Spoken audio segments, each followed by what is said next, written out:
Assalamualaikum warahmatullahi wabarakatuh anak-anakku sekalian, ya.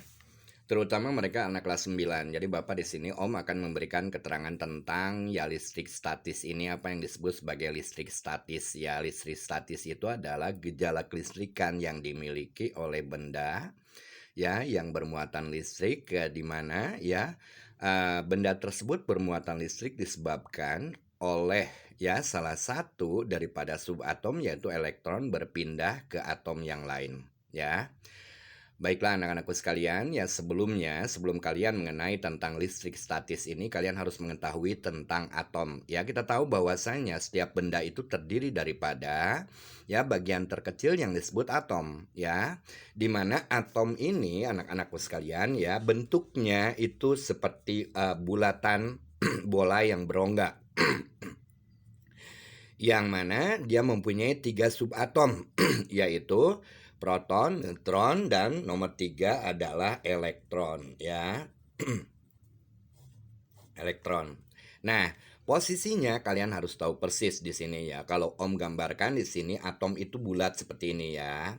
Di mana nah, di lingkaran di lintasan melingkar ini dia bergerak elektron-elektron yang bermuatan negatif, ya kan? Nah, seperti ini. Sedangkan muatan intinya ini bermuatan positif.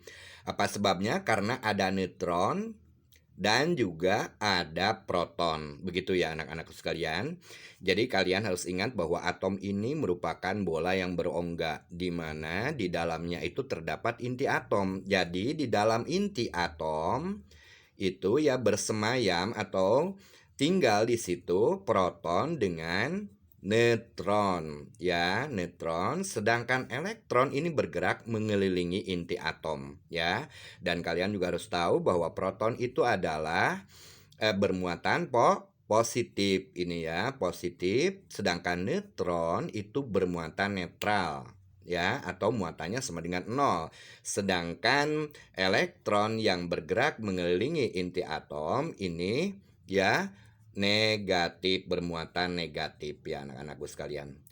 Oke, karena satu hal, elektron ini dia bisa berpindah dari atom yang satu ke atom yang lainnya, atau dengan kata lain dari benda yang satu ke benda yang lainnya. Ya, sehingga pada saat elektron berpindah ya dari satu atom ke atom yang lainnya, disitulah kita bisa menemukan apa yang disebut sebagai muatan listrik ya anak-anakku sekalian. Nah, dikarenakan sekarang elektron ini bisa berpindah anak-anakku sekalian dari atom yang satu ke atom yang lainnya, maka ya di sini benda itu bisa dikategorikan menjadi 3. Pertama itu jika suatu benda kelebihan elektron, itu jelas berarti bendanya bermuatan positif, begitu kan? Bermuatan positif itu jika bendanya kelebihan elektron ya. Benda dikatakan bermuatan positif jika jumlah protonnya itu lebih besar daripada jumlah elektronnya, ya kan? Nah, itu disebut benda bermuatan positif. Ya, jadi kalau misalnya sekarang ya kita memisalkan bahwa proton dan elektron tersebut ya sebagai sesuatu yang bisa digambarkan dengan bilangan eksak ya, maksudnya seperti di sini protonnya yang jelas di situ proton itu bermuatan positifnya itu ada 3 misalnya ya, atau 4. Akan tetapi elektronnya hanya mempunyai jumlah 2. Nah, ini benda disebut bermuatan positif, ya kan? Karena jumlah protonnya lebih banyak dari jumlah elektron. Lalu yang kedua, itu jelas kebalikan dari keadaan yang pertama, di mana jumlah elektronnya yang kedua ini ya, jumlah elektronnya itu lebih banyak dibandingkan dengan jumlah protonnya. Nah, ini benda ini ya disebabkan oleh karena kelebihan elektron, atau dengan kata lain di sini jumlah elektronnya lebih daripada jumlah protonnya, maka dia disebut bermuatan negatif, ya kan? Nah, dan lalu yang terakhir, yang ketiga, itu adalah keadaan di mana di dalam atom tersebut jumlah proton dan jumlah neutronnya sama. Misalnya protonnya 3, lalu elektronnya juga 3. Nah, ini benda disebut sebagai bermuatan netral, ya, netral atau tidak bermuatan sama sekali. Baiklah anak-anak ya. Baiklah, setelah kalian mengetahui tentang bahwasanya benda itu dikategorikan menjadi 3, ada yang bermuatan positif, bermuatan negatif, dan bermuatan netral. Ya, dan kalian juga tahu bahwa elektron ini bisa berpindah lepas dari gaya tarik intinya, ya, berpindah ke benda lain. Ya, pada saat itulah sehingga ya benda yang bermuatan netral jika didekati oleh benda yang bermuatan negatif misalnya, maka benda yang bermuatan netral tersebut bisa menjadi bermuatan disebabkan elektronnya berpindah dari bermuatan negatif tadi ke muatan netral. Nah, jadi di sini kita harus mengetahui bagaimana caranya ya, cara membuat suatu benda bermuatan, membuat benda bermuatan. Itu ada 3 cara anak-anakku sekalian yang harus kalian hafal di luar kepala. Pertama yaitu induksi. Induksi ini ya, lalu yang kedua, sebentar ya. Om sebutkan dulu tiga-tiganya. Konduksi, dan lalu ketiga penggosokan, ya, penggosokan. Ini kalau misalkan kalian ingin lebih gampang menalar, kalian bisa menyingkat ini menjadi PIK, ya, PIK tuh, PIK, ya. PIK itu dengan penggosokan. Ya, bagaimana caranya membuat benda bermuatan? PIK, jawaban kalian ya. PIK itu apa? Pertama, P itu adalah penggosokan. Jadi, kalian bisa membuat suatu benda bermuatan dengan cara digosok-gosokkan antara kedua benda tersebut, ya. Lalu yang kedua itu adalah induksi, ya, induksi. Induksi ini jadi benda yang bermuatan netral didekati oleh benda yang bermuatan, ya. Sedangkan konduksi adalah dengan mendekatkan ya kedua buah benda yang dua-duanya bermuatan. Jadi ada perbedaan antara induksi dan konduksi. Kalau induksi ini ya, jadi kalau induksi ini benda netral, si N ini ya didekati oleh benda bermuatan. Apakah dia bermuatan positif atau bermuatan negatif? Misalkan ini bermuatan negatif ya didekati ya. Nah, kalau misalnya sekarang benda yang netral ini, kalian tahu tadi ya, benda netral itu adalah benda yang jumlah protonnya sama dengan jumlah neutron. Maka ya dari benda bermuatan negatif ini elektron ini akan berpindah setelah mereka didekatkan ya. Sehingga ya di situ yang benda netralnya ini akan kelebihan elektron atau bermuatan negatif begitu ya. Ya, itu adalah pertama induksi. Sedangkan kalau yang kedua itu adalah konduksi. Kalau konduksi ini yaitu dengan cara mendekatkan dua buah benda yang dua-duanya bermuatan. Ya kan? Jadi kalian harus ingat perbedaan antara induksi dan konduksi di sini ya. Kalau induksi itu benda netral didekati oleh benda bermuatan. Kalau konduksi itu mendekatkan dua buah benda yang saling bermuatan, ya. Apa yang akan terjadi? Maka di sini sebagian elektron dari benda yang bermuatan tersebut ini misalkan muatannya positif ya. Dan ini misalkan muatannya negatif, katakanlah seperti itu ya. Om menggambar di sini positif berarti yang protonnya lebih banyak daripada elektronnya. Nah, kalau misalnya ya kedua benda tersebut di sini berbeda ya. Ini tentang konduksi ya. Maka benda tersebut akan saling tarik-menarik. Apa sebabnya? Karena di sini jelas si proton ini, sini elektron dari benda bermuatan negatif ini akan menarik ya proton yang ada di benda kedua yang bermuatan positif ya. Itulah pengertian konduksi ya. Jadi Itu perbedaan antara induksi dan konduksi. Dan lalu yang ketiga ini adalah penggosokan. Ya, penggosokan juga kalian harus paham. Di sini ada dua kasus yang harus kalian ketahui. Pertama, yaitu menggosokkan plastik pada rambut. Ya.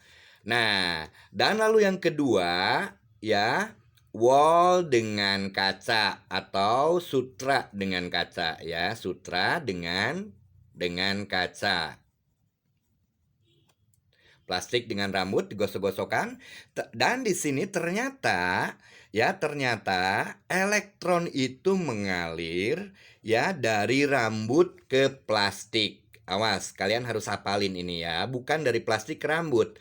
Jadi si elektron ini elektron ya, dia berpindah dari rambut ke plastik ya. Jadi di sini kalian untuk cara menghafalnya menggunakan Rp atau rupiah ya, artinya elektron berpindah dari rambut ke plastik. Caranya seperti itu ya. Sehingga si plastik ini dia akan bermuatan negatif, ya kan? Bermuatan negatif. Karena plastik ini dipegang oleh tangan kalian, maka elektron tersebut ya akan dinetralkan dengan tangan kalian ya, akhirnya menjadi netral kembali. Oke. Dan lalu yang kedua itu sutra dengan kaca. Ya, kalau ini adalah kas. Ya, kas di sini artinya elektron itu berpindah dari kaca ke sutra, jangan terbalik ya. Jadi PR dengan kas. Kas itu hubungannya sama dengan uang kan? Ya, Rp kan rupiah, betul kan? Nah, jadi gampang kan cara menghafalnya. Jangan kebalik kalian ya. Itulah anak-anak ya dalam hal penggosokan, di mana kita bisa membuat ya muatan yang netral itu bisa menjadi bermuatan. Ya, sekali lagi, bagaimana cara membuat benda bermuatan itu ada 3 macam. Pertama dengan penggosokan pik ya, penggosokan dengan induksi dan konduksi. Baiklah anak-anakku sekalian, ya setelah kalian mengenal sedikit tentang gejala kelistrikan atau atom, maka sekarang waktunya bagi Om untuk menerangkan kalian ya tentang gaya Coulomb. Jika dua buah benda sekarang didekatkan anak-anakku sekalian ya, yang bermuatan sejenis itu akan tolak menolak. Ya, di sini yang besarnya gaya tolak tersebut ya dimasukkan ke dalam rumus gaya Coulomb. Jadi begini ya, kalian harus ingat bahwasanya benda yang bermuatan sejenis itu pasti tolak menolak, sedangkan benda yang berbeda jenis, yang satu positif dengan positif ya, yang satu positif, yang satu negatif, maka dia akan tarik menarik. Ya, jadi kesimpulannya ini itu berdasarkan ya percobaan yang dilakukan oleh Coulomb ini ya. Ketika dia menggunakan dua buah bandul, di mana bandulnya itu terkadang mereka itu saling tolak menolak dan terkadang pula saling tarik menarik. Jadi kalian harus ingat ya bahwa benda yang bermuatan sejenis akan tolak menolak, benda yang bermuatan beda jenis saling tarik menarik. Ya kan? Nah, berapakah besar gayanya? Ya, itu dia. Ditemukan rumus ini oleh Coulomb. Ya, jadi Coulomb ini melakukan percobaan sehingga dia ya bisa menentukan besarnya gaya tarik atau gaya tolak jika kedua buah benda ya, baik itu benda netral maupun benda bermuatan itu didekatkan. Jadi sekali lagi, benda bermuatan positif dengan positif, misalkan ini ya, maka dia akan saling tolak menolak. Jadi yang kiri ke kiri, yang kanan ke kanan. Tapi kalau misalkan sekarang kita mendekatkan benda yang berbeda jenis, anak-anakku sekalian, ini positif, ini negatif, maka dia akan tarik menarik. Ingat ya. Oke, di mana besar gaya tarik dan gaya tolaknya itu bisa kita hitung berdasarkan rumus Coulomb. Jadi F ini atau gaya Coulomb kita bisa menyebut sebagai gaya Coulomb itu merupakan gaya tarik atau gaya tolak tergantung daripada ya benda tersebut bermuatan apa, ya kan? F itu atau gaya Coulomb sama dengan K, di mana K ini adalah suatu konstanta anak-anakku sekalian ya. Kali Q1 kali Q2 per R kuadrat. Kakiku rorombehen. Begitu anak-anak ya. Oke. Nah, jadi eh, berdasarkan penjelasan Om barusan, bahwasanya suatu benda yang bermuatan itu bisa tolak-menolak dan bisa juga tarik-menarik. Kalau sejenis tolak-menolak, kalau tidak sejenis itu tarik-menarik. Jadi kalau misalkan sekarang Q1-nya di sini positif, Q2-nya negatif, berarti ini termasuk gaya kolom tarik-menarik. Tapi kalau ini Q-nya itu dua-duanya positif atau dua-duanya negatif, maka F-nya ini merupakan gaya tolak. Jadi gaya kolom tolak-menolak ya di antara kedua muatan tersebut. Ya, kalian harus tahu di sini F itu adalah gaya kolom, ya. Kalau dalam fisika anak-anakku sekalian, kalian mendapatkan suatu rumus. Ya, hal yang harus kalian lakukan adalah pertama kalian harus tahu dulu setiap unsur elemen dalam rumus tersebut beserta satuannya. Ya kan? Oke, seperti di sini F itu adalah besaran gaya kolom, ya.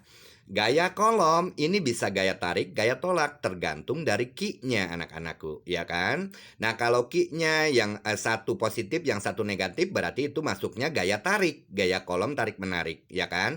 Tapi dalam perhitungan, ya kalian tidak usah menyertakan tanda minusnya.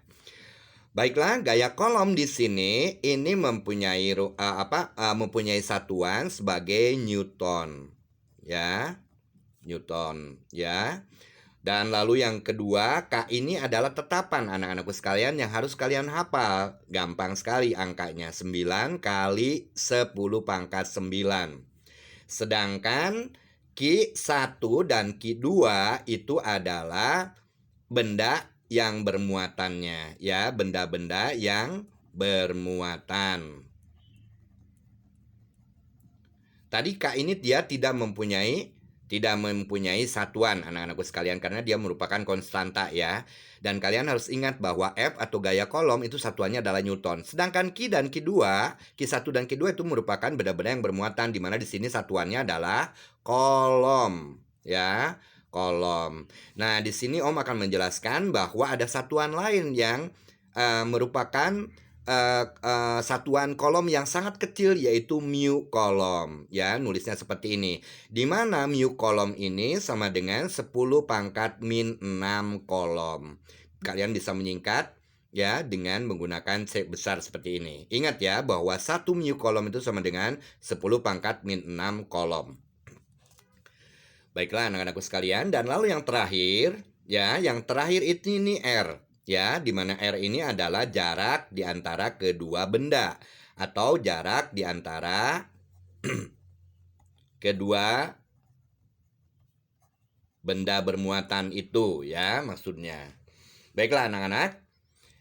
Seperti juga yang dua ini mereka mempunyai satuan, ini juga sama satuannya harus dalam meter. Nah, anak-anakku sekalian yang harus kalian mengerti, awas ya. Kalau misalkan sekarang dalam aturan F-nya Newton, Q1 dan Q2-nya harus dalam kolom anak-anak. Ya, bisa juga mu kolom, berarti kalian harus merubah ke dalam kolom. Jadi kalau misalkan diketahui dalam soal, ya, sebuah muatan bermuatan misalkan 3 mu kolom. Kalian harus merubah itu menjadi 3 kali 10 pangkat min 6 kolom, ya kan? Jadi dalam fisika ini ya, jika kalian mendapatkan sebuah rumus, satuan dari besaran yang satu yaitu F, kalau dia Newton, berarti Q-nya harus kolom dan R-nya harus dalam meter anak-anakku sekalian. Ya. Jadi kalau misalkan kalian menjumpai dalam soal nanti jarak antara kedua benda misalkan 15 cm, kalian harus rubah jarak tersebut menjadi meter. Ya kan? Baiklah anak-anakku sekalian, untuk memperjelas marilah kita menyelesaikan soal-soal yang ada hubungannya dengan gaya kolom ini. Ya. Oke, di sini langsung saja Om melihat dari buku ya, dari soal-soal yang sudah ada dalam buku. Di sini kalian bisa ngelihat ya. Di sini dua buah benda masing-masing bermuatan plus 20 mu kolom dan min 24 mu kolom. Dari tulisan ini, dari pernyataan ini kalian tahu berarti muatan yang satu itu muatan positif, sedangkan muatan yang satunya itu muatan negatif. Berarti kalau kita menghitung nanti gaya kolomnya, berarti itu merupakan gaya kolom tarik menarik begitu ya. Oke, Langsung saja di sini Bapak akan tulis. Jadi cara pengerjaan soal dalam fisika itu anak-anakku sekalian, kalian pertama harus menuliskan ya yang diketahuinya. Ya, seperti Om di sini. Dua buah benda masing-masing bermuatan plus 20 mu kolom. Berarti kalian tulis Q1, katakanlah begitu ya. Yang satunya pasti Q2. Q1 ini bermuatan plus 20 mu kolom. Berarti kalian tulis plus 20 mu kolom. Karena kalian tahu tadi bahwasanya dalam rumus kita harus satuannya itu harus dalam kolom anak-anakku, maka ini harus dirubah ke kolom dulu. Berarti 1 mu kolom sama dengan 10 pangkat min 6 kolom. Jadi 20 mu kolom sama dengan 20 kali 10 pangkat min 6. Kalian sudah belajar tentang eksponen. Kalian lihat. 20 itu sama dengan 2 kali 10 pangkat 1 kali 10 pangkat min 6 lagi. Nah, kalian kalikan sekarang yang 10-nya karena pangkatnya, karena basisnya sama yaitu sama-sama 10, pangkatnya kalian jumlahkan sehingga 1 ditambah min 6 sama dengan min 5. Jadi ini sama dengan 2 kali 10 pangkat min 5 kolom, anak-anakku, ya kan? Mudah-mudahan kalian paham. Dan lalu yang kedua ini ternyata dia muatannya itu min 24 mu kolom. Ya, seperti juga halnya yang pertama muatannya, ya. Kalian di sini tidak perlu memasukkan plus dan negatifnya pada perhitungan, ya. Kalian hanya perlu tahu saja di sini kalau dua-duanya positif dan negatif, berarti gaya kolomnya tarik-menarik. Ya, agar kalian mengetahui saja ya tentang gaya tarik macam apa yang dialami oleh kedua benda tersebut. Paham? Ya kan? Oke, tetapi dalam perhitungan min dan plusnya tidak usah dimasukkan. Jadi ini langsung kalian rubah karena tadi harus satuannya dalam kolom, berarti 24 kali 10 pangkat min 5 kolom. Nah, ini lalu yang atas ini Q1-nya ya, ini Q1, ini Q2. Ya. Dan lalu di sini jika kedua muatan terpisah 12 cm. Ya, berarti kalian harus ingat kalau terpisah itu berarti R. Ya, R-nya atau jarak di kedua muatan itu R-nya sama dengan di sini berapa? 12 cm. Berarti R di situ ya, jarak antara keduanya yaitu 12 cm. Dan kalian harus tahu, harus ingat ya ketentuan yang Om terangkan tadi, di mana R-nya itu harus dalam meter. Jadi kalian harus merubah 12 cm itu sama dengan berapa meter, ya kan? Berarti tinggal kalian kalikan 10 pangkat min 2. Ingat ya, 1 cm sama dengan 10 pangkat min 2 meter. Jadi 12 cm sama dengan 12 kali 10 pangkat min 2. Begitu anak-anakku ya. Oke. Nah, setelah kalian mengetahui ketiga variabel ini, ketiga besaran ini, yaitu muatan pertama, muatan kedua, dan jarak di antara kedua muatan tersebut, maka kita akan bisa menentukan besarnya gaya ya tarik menarik. Ya, apa sebabnya Om bilang tarik menarik? Karena di sini muatannya berbeda ya, tapi ingat jangan dimasukkan ke dalam perhitungan. Kalian tinggal langsung menuliskan di sini rumusnya. F itu sama dengan K Q rorombeheun K Q1 Q2 per R kuadrat. Ya, setelah kalian mengubah ini satuannya ke dalam satuan yang diminta, ya kan? Nah, jadi kalian bisa langsung memasukkan ini, dan ini ke dalam rumus ini. Dan kalian juga harus ingat di sini di mana K-nya sama dengan 9 kali 10 pangkat 9. Kalian tulis lagi di bawah, berarti F-nya sama dengan 9 kali 10 pangkat 9. Pakai titik saja, atau kalian kalau bingung misalkan dikurungin. 9 kali 10 pangkat min 9. Lalu Q1-nya tadi berapa? 2 kali 10 pangkat min 5. Titik lagi di sini 2 kali 10 pangkat min 5. Boleh dikurung-kurungin gini, boleh. Ya, supaya kalian tidak bingung. Q1, Q2-nya berapa tadi? Q2-nya yaitu 24 kali 10 pangkat min 5. Kalian tulis lagi 24 kali 10 pangkat min 5, ya kan? Lalu dibagi di sini. Oke. Dibagi R kuadrat, di mana R-nya sama dengan 12 kali 10 pangkat min 2. Jadi kalian tulis 12 kali 10 pangkat min 2, lalu kalian kuadratkan. Ya. Oke, anak-anakku sekalian. Nah, di sini ini bisa kalian rubah langsung ditulis lagi di bawah. Dari sini saja sebetulnya masalah yang pangkat 10-nya udah bisa langsung ditambah-tambahkan. Lihat.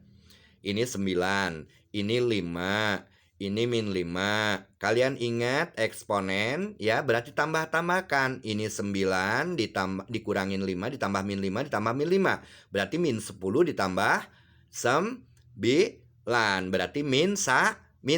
Kalian tulis di bawah. Jadi F sama dengan, ya, awas, yang tidak dikalikan ditulis lagi. Ini 9 tadi tuh Om cuma menghitung 10 pangkat 10-nya doang ya, ordenya ya. Oke, jadi 9, 2 dan 24-nya tetap ditulis. Kalian tulis di bawah lagi 9, 2, 24. Nah, 10-nya sekarang kalian tadi sudah Om hitung ya. Min 10 dikurangi min 10 ditambah 9. Jadi 10 pangkat min 1 berubah dia. Ya kan? Dan lalu yang di bawahnya kalian ingat A kali B dalam kurung pangkat N, maka dua-duanya dikuadratkan ya. Di sini ya dipangkatkan N maksudnya ya. Berarti di sini 12 kuadrat yaitu 144, atau kalian bisa nulis 12 kali 12. Begini, 12 kali 12. Ya, dikalikan 10 pangkat min 2, dipangkatkan lagi. Anak-anakku sekalian ingat, kalau pangkat dipangkatkan lagi berarti pangkatnya dikali. Jadi 10 pangkat min 4. Begitu kan? Nah, di sini kalian bisa mencoret. Lihat, 24 dengan 12 kalian coret. 24 dibagi 12 itu berarti 2 di atasnya ya kan. Lalu ini 2 kali 2, 4. Coret lagi dengan yang bawah 12-nya karena 2 kali kan. Berarti ini jadi 3 ya kan. 9 dengan 3 dicoret lagi. 9 dibagi 3, 3 berarti. Tuh, sekarang sudah tinggal sedikit. Ya kan? Berarti tinggal sisa 3 dan 10 pangkat min 1, 10 pangkat min 4.